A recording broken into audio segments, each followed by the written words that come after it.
안녕하세요. 오늘은 한국 배구 역사상 가장 많은 부를 축적한 선수 탑 10을 함께 살펴보겠습니다. 단순한 연봉 순위가 아니라 해외 리그 경험, FA 계약, 광고 수익, 그리고 미디어 브랜드까지 선수들이 어떤 방식으로 수십억 원의 자산을 쌓아왔는지 깊이 있게 분석합니다.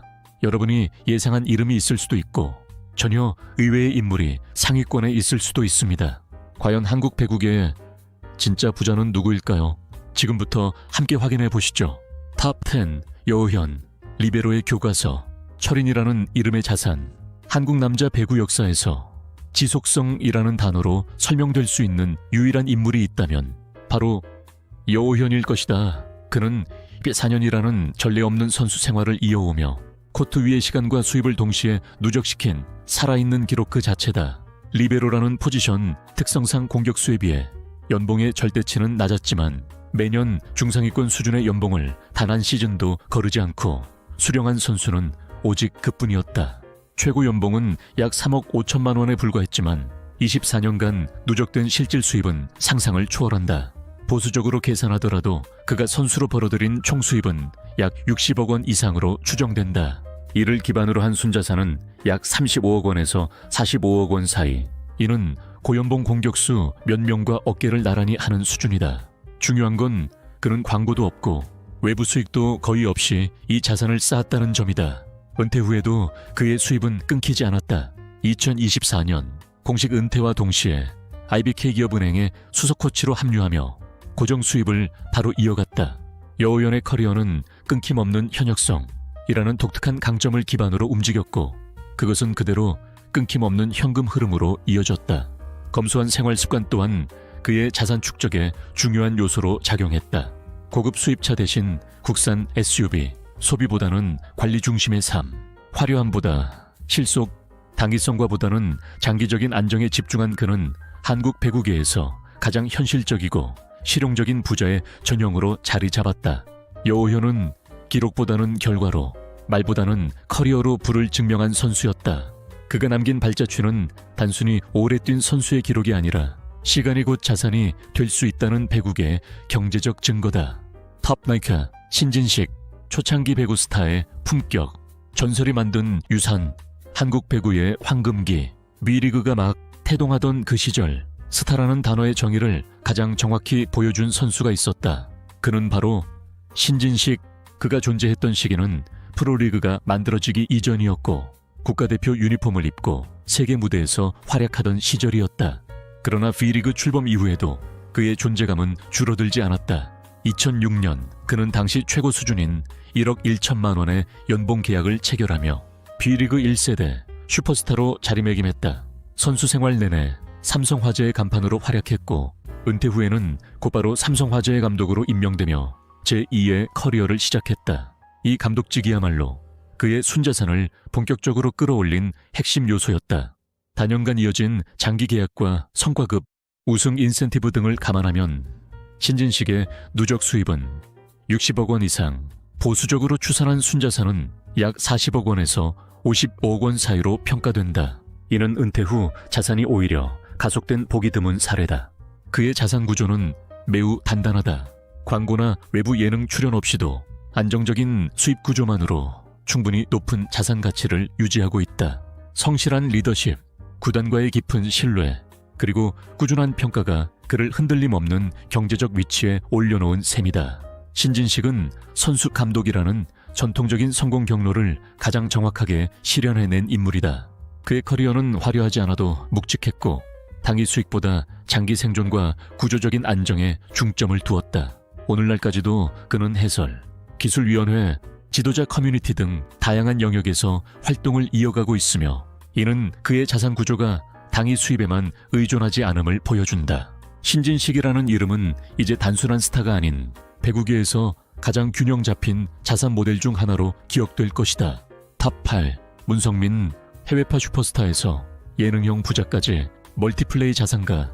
한국 남자 배구 역사에서 스타성이라는 단어가 가장 잘 어울리는 선수를 꼽는다면 많은 팬들이 문성민을 떠올릴 것이다. 강력한 공격력, 인상적인 외모, 그리고 해외 무대에서의 활약까지 그는 단순히 코트 위의 선수 그 이상이었다. 독일과 터키 등 유럽 리그에서의 경험은 그의 커리어를 한층 글로벌하게 만들었고, 그로 인해 얻은 고액 연봉은 자산의 토대를 이뤘다. 국내로 복귀한 후 그는 현대캐피탈과 5년 총액 25억 원 규모의 장기 계약을 체결한다. 해당 계약은 당시 남자부 이적 시장에서 보기 드문 대형 딜이었으며, 이후에도 매 시즌 4억 원대의 연봉을 꾸준히 수령했다. 여기에 방송 출연이라는 또 다른 수익원이 더해졌다. 대표적인 예가 슈퍼맨이 돌아왔다.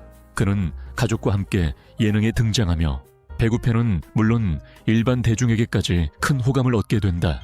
이로 인해 광고 출연 제안도 이어졌고, 이는 곧 실질적인 부가 수입으로 연결되었다.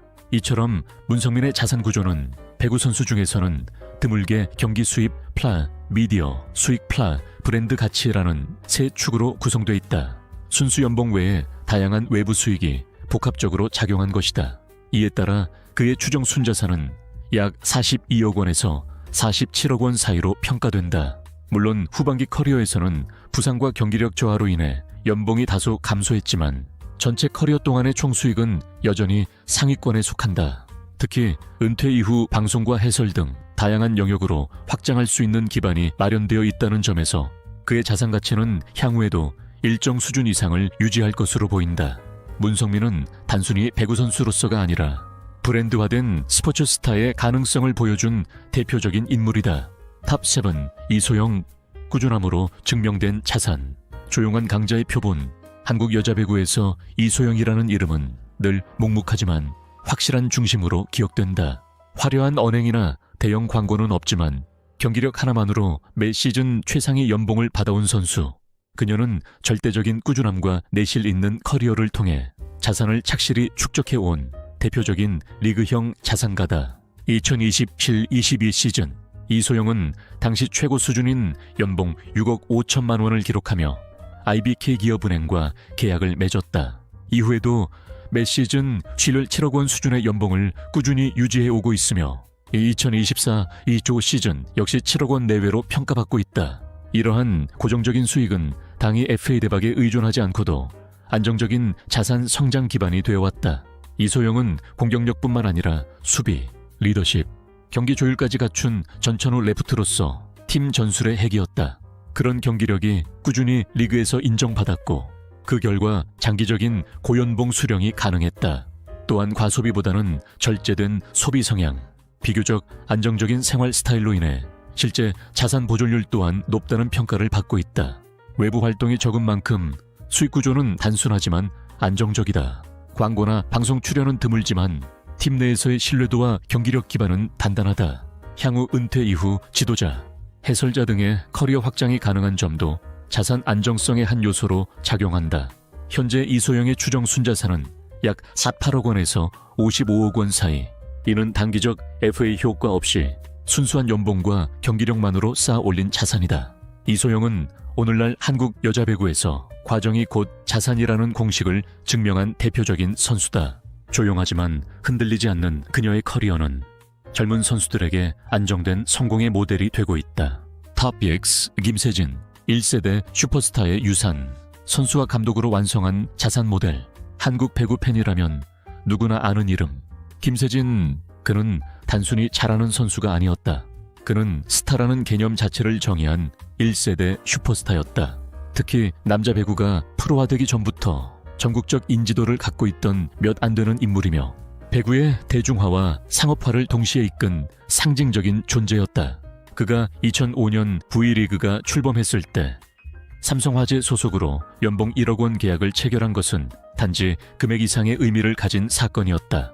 당시로서는 파격적이었고 김세진이 프로 시대의 문을 어떻게 열었는지를 보여주는 순간이었다. 하지만 그의 커리어가 진짜 빛을 발한 시점은 은퇴 이후였다. 그는 OK저축은행의 감독으로 부임하며 다시 한번 정점에 섰다. 당시 업계 최고 수준인 연 3억 4억 원의 감독 연봉. 여기에 성과급과 장기 재계약 보너스를 더하면 수년간 확보한 수익은 막대했다. 실제로 그는 OK저축은행을 창단 몇 년 만에 우승으로 이끌며 팀의 상징으로 자리 잡았고, 이러한 성과는 경제적 보상으로도 연결되었다. 또한 그는 해설가로도 활발하게 활동하며 배구 관련 방송과 강연, 미디어 출연을 통해 꾸준히 존재감을 유지해왔다. 선수 시절부터 지금까지 긴 시간 동안 배구의 얼굴로 기능해온 그는 그 자체로 하나의 브랜드였다. 이러한 커리어 전반을 기반으로 김세진의 추정 순자산은 약 55억 원에서 65억 원 사이로 평가된다. 단지 선수로서가 아니라 감독, 해설자, 배구계, 인플루언서로까지 확장된 다층적 자산 구조는 그의 가장 큰 강점이다. 김세진은 한 시대를 지배했던 천재이자 스포츠 산업 안에서 수익 구조를 가장 입체적으로 운용한 전설로 기록된다. 오늘날 배구계에서 그의 영향력은 여전히 유효하다. 후배 선수들, 현장 지도자들 모두 그를 단순한 과거형 레전드가 아니라 경제적으로도 성공한 스포츠 아이콘으로 바라본다. 김세진의 경로는 오직 경기력만으로는 도달할 수 없는 완성형 자산 모델을 상징한다. 탑8이 강소희, FA로 인생을 바꾸다. 차세대 연봉퀸의 등장. 강소희는 현재 한국 여자 배구에서 가장 뜨거운 이름 중 하나다.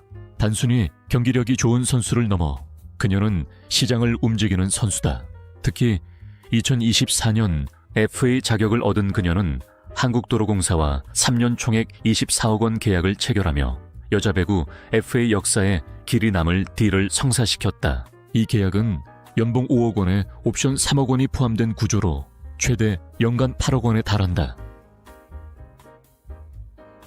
김영영, 박정아와 어깨를 나란히 하는 수준의 계약이었고 그 순간부터 강소희는 명실상부한 차세대 연봉퀸이 되었다. 하지만 이 계약은 단순한 운이 아니었다. 강소희는 이전 소속팀인 GS 칼텍스 시절부터 꾸준히 리그 상위권에서 활약해왔다. 빠른 타이밍 공격, 안정적인 리시브, 그리고 무엇보다 큰 경기에서 흔들리지 않는 멘탈은 그녀를 항상 FA 시장의 중심에 세웠다. 특히 도쿄올림픽 이후 그녀의 존재감은 한층 높아졌고 대중의 관심 또한 급상승했다. 강소희는 광고 시장에서도 가능성이 큰 선수다. 아직까지는 김연경처럼 대형 브랜드와 다수의 계약을 맺지는 않았지만 그녀의 밝고 당당한 이미지, SNS에서의 팬 소통력은 브랜드 선호도가 높아질 수 있는 강력한 잠재력을 지니고 있다. 실제로 운동 의류, 스포츠 음료 등 중소 브랜드 광고에 다수 출연하며 입지를 다지고 있다. 현재 그녀의 추정 순자산은 약 58억 원에서 68억 원 사이로 평가된다. FA 계약을 통한 단기 고액 수익, 안정적인 리그 내 입지, 그리고 앞으로의 확장 가능성을 고려할 때 이 수치는 계속 상승할 여지가 크다. 강소희는 기회가 왔을 때 잡을 줄 아는 선수다. 그리고 그 선택이 커리어는 물론 자산 구조 전체를 바꿔놓았다. 그녀의 등장은 단순히 개인의 부상 후상을 넘어서 한국 여자 배구의 경제 지형에 새로운 기준선을 제시한 순간이었다. 앞으로 5년 그녀가 쌓아갈 자산과 브랜드는 현재보다 훨씬 더 큰 그림을 만들어낼 것이다. 탑4 박정아, 클러치박, FA로 인생을 뒤집다. 박정아는 한국 여자 배구에서 가장 극적인 커리어 상승 곡선을 그려낸 인물이다. 클러치박이라는 별명이 말해주듯 중요한 순간마다 승부를 결정지어온 그녀는 단순히 경기력만이 아닌 커리어 전략과 시장 타이밍으로도 주목받는 선수다. 그 결정적 장면은 바로 2023년 FA 시장에서 등장했다. 박정아는 페퍼저축은행과 3년 총액 23억 500만 원 계약을 체결하며 여자 배구 FA 시장의 기준점을 다시 써냈다. 계약 구조를 보면 연봉 6억 원에 옵션 1억 7, 500만 원, 연간 최대 7억 7, 500만 원까지 수령 가능한 조건이었다. 이는 김영영을 제외하면 여자 배구 역사상 손에 꼽힐 정도로 파격적인 금액이다. 그녀의 이러한 FA 대박은 단순한 실력만으로 이루어진 것이 아니다. 박정아는 도쿄올림픽 4강 신화의 핵심 멤버였고 당시 클러치 상황에서 보여준 경기력은 수많은 팬들의 뇌리에 각인되었다. 대표팀에서의 활약이 곧 그녀의 시장 가치를 끌어올리는 기폭제가 된 것이다. 그녀는 또한 팬들과의 커뮤니케이션에도 능하다. SNS에서의 친근한 이미지, 미디어 인터뷰에서의 자신감 있는 언변, 그리고 경기장에서의 카리스마까지 이 모든 요소가 그녀의 브랜드 가치를 구성한다. 향후 광고나 미디어 활동 확대 시 자산 상승 여지는 더욱 커질 것으로 보인다. 현재 박정아의 추정 순자산은 약 65억 원에서 75억 원 사이. 이 수치는 단순히 고연봉 몇 년으로 쌓인 것이 아니라 오랜 시간 꾸준한 상위권 수입, 팔스 FA, 대박 플러스 1 대표팀 브랜드 효과라는 세 축이 결합된 결과다. 박정아는 한국 여자 배구에서 리스크 없이 확실하게 불을 쌓는 길을 증명해낸 선수다. 화려하지 않지만 정확하게 움직였고 경기력과 계약 전략 사이 균형을 이뤘다. 그녀는 지금도 활약 중이며 이 순위 역시 앞으로 더 올라갈 가능성이 충분한 선수다. 탑4림 한 선수, 10억 원의 사나이, 시스템 안에서 최상위 부를 이룬 남자. 한 선수는 한국 남자 배구에서 가장 오랜 시간, 가장 꾸준히 정상에 머물러 있는 선수다. 단순히 오랫동안 뛰었다는 것이 아니다. 그는 매 시즌 최상위 성적, 최고 연봉, 그리고 리더십까지 모두 갖춘 완성형 세터다. 이 꾸준함은 자연스럽게 재정적 성과로도 이어졌다. 2022년 한 선수는 대한항공과 V리그 역사상 최초로 시즌당 10억 원이 넘는 계약을 체결한다. 계약 규모는 총 3년 32억 4천만 원. 이는 한국 남자 배구에서 유일하게 10억 원 장벽을 넘어선 사례이며 10억 원의 사나이라는 별명이 이때부터 붙었다. 더욱 주목할 점은 그가 FA 대박이나 단기성과가 아닌 장기적 지배력으로 이 자산을 쌓았다는 것이다. 한 선수는 10년 넘게 대한항공의 주전 세터로 활약하며 팀을 수차례 우승으로 이끌었다. B리그 남자부는 여자부보다 셀러리 캡이 높고 우승 보너스 및 인센티브 규모도 크다. 대한항공처럼 자금력이 탄탄한 구단에 소속되어 있다는 점도 한 선수의 수익 안정성에 큰 영향을 미쳤다. 또한 그는 미디어 노출이 많진 않지만 팬들에게 신뢰받는 이미지다. 인터뷰에서 보여주는 침착한 화법, 팀원들과의 관계, 그리고 원클럽맨으로서의 상징성은 브랜드 가치 이상으로 평가된다. 외부 광고나 방송 수익은 크지 않지만 안정적인 연봉과 성과금만으로도 자산이 충분히 형성되었다. 현재 그의 추정 순자산은 약 80억 원에서 95억 원 사이. 이는 순수하게 리그 시스템 안에서 올릴 수 있는 최대 수익 모델이다. 해외 리그 경험도 없고 FA 시장도 한 번도 떠들썩하게 움직이지 않았지만 그는 누구보다 조용히 그리고 강하게 정상에 올라섰다. 한 선수는 선수로서의 성공은 물론이고 경제적으로도 리그 내에서 이룰 수 있는 최고치에 도달한 인물이다. 그는 FA 없이도 부자가 될 수 있다. 는 명제를 실현한 배구계에 살아있는 증거다. 탑2 양효진, V리그 연봉 퀸, 꾸준함이 만든 100억 시대의 여왕. 한국 여자 배구에서 최고 연봉이라는 단어가 가장 오래 붙어 있었던 이름, 바로 양효진이다. 센터라는 포지션의 특성상 눈에 띄기 어렵다는 인식이 있지만 양효진은 이 고정관념을 완전히 깨뜨린 인물이다. 그녀는 무려 9시즌 연속 연봉 1위, 그것도 부상 없이 매 시즌 주전으로 활약하면서 유지한 기록이다. 이건 단순한 실력 이상의 이야기다. 양효진은 2007년부터 지금까지 현대건설 힐스테이트 소속으로만 뛰고 있는 진정한 원클럽맨이다. 그녀는 팀의 중심이었고 리그 전체에서 믿고 맡기는 선수였다. 연봉은 매년 상승해 2022 시즌에는 7억 원을 기록했고 2024-25 시즌에는 연봉 5억 원 플러스 옵션 3억 원, 다한테는 총 8억 원 계약을 체결하며 다시 한번 연봉 퀸 자리를 탈환했다. 여기에 특이한 점이 하나 더 있다. 2022년 팀의 연봉 구조 안정을 위해 자발적으로 연봉을 삭감한 사례다. 그녀는 7억 원에서 억 원으로 스스로 조정하며 팀이 다른 주전 선수들과도 원활히 재계약할 수 있도록 길을 열어줬다. 이 행동 하나로 그녀는 단순한 고연봉자가 아닌 팀을 위한 리더로서의 가치를 증명했다. 양효진의 커리어에는 대형 광고나 방송 출연은 거의 없다. 그녀의 자산은 전적으로 경기력과 지속성으로 만들어졌다. 그래서 더욱 안정적이고 계산 가능하며 무엇보다 신뢰할 수 있는 자산 구조다. 실제로 그녀는 검소한 생활 방식으로도 유명하다. 고급 외제차 대신 현대 산타페를 타고 다니며 사치보다 컨디션 유지와 팀워크에 집중하는 스타일이다. 이 모든 요소를 종합했을 때 양효진의 추정 순자산은 약 90억 원에서 105억 원 사이로 평가된다. 이는 해외 진출 없이 오직 국내 리그만으로 달성한 수치다. 양효진은 한국 여자 배구에서 성공의 기준을 바꾼 인물이다. 오랜 시간 꾸준히 조용히 그러나 확실하게 정상에서 머무른 선수.